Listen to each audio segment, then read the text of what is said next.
So two things I like about this movie right off the bat. One, Teletubbies is on at the beginning, and I'm like, yes, Teletubbies are evil.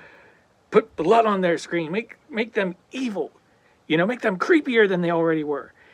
And then I love that there's an actual Power Ranger toy in the movie.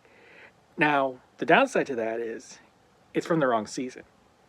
Because if they had toys only from 2002, then it would be a Wild Force Red Ranger and not the Operation Overdrive Red Ranger.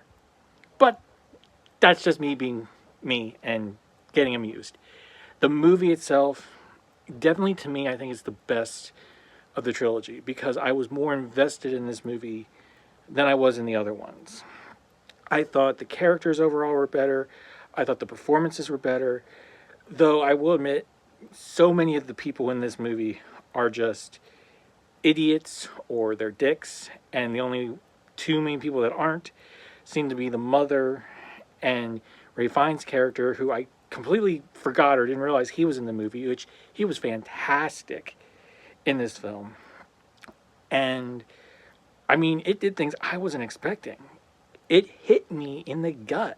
It actually got emotional at the end of the movie or the second half of the film with things that they revealed, the performances.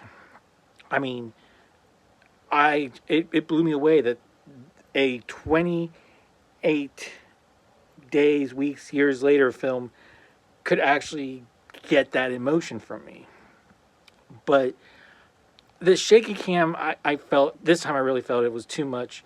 There were so many parts that I'm like, why do we have that? You could cut that out.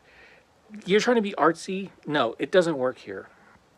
Or, it felt like there were a couple other stories I wanted to try. And it's like, this doesn't make sense. Why is this in here?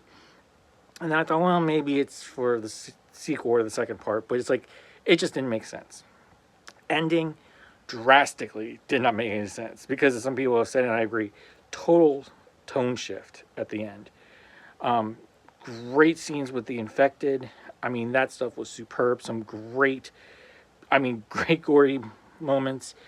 The suspense, I felt anxious through the whole thing, at least for the first part when a lot of the infected were there. That was really well done. Yeah, and I mean, I was like, this kid's really stupid with some of the stuff, a lot of the things he does. But it kind of makes sense if you really think about it.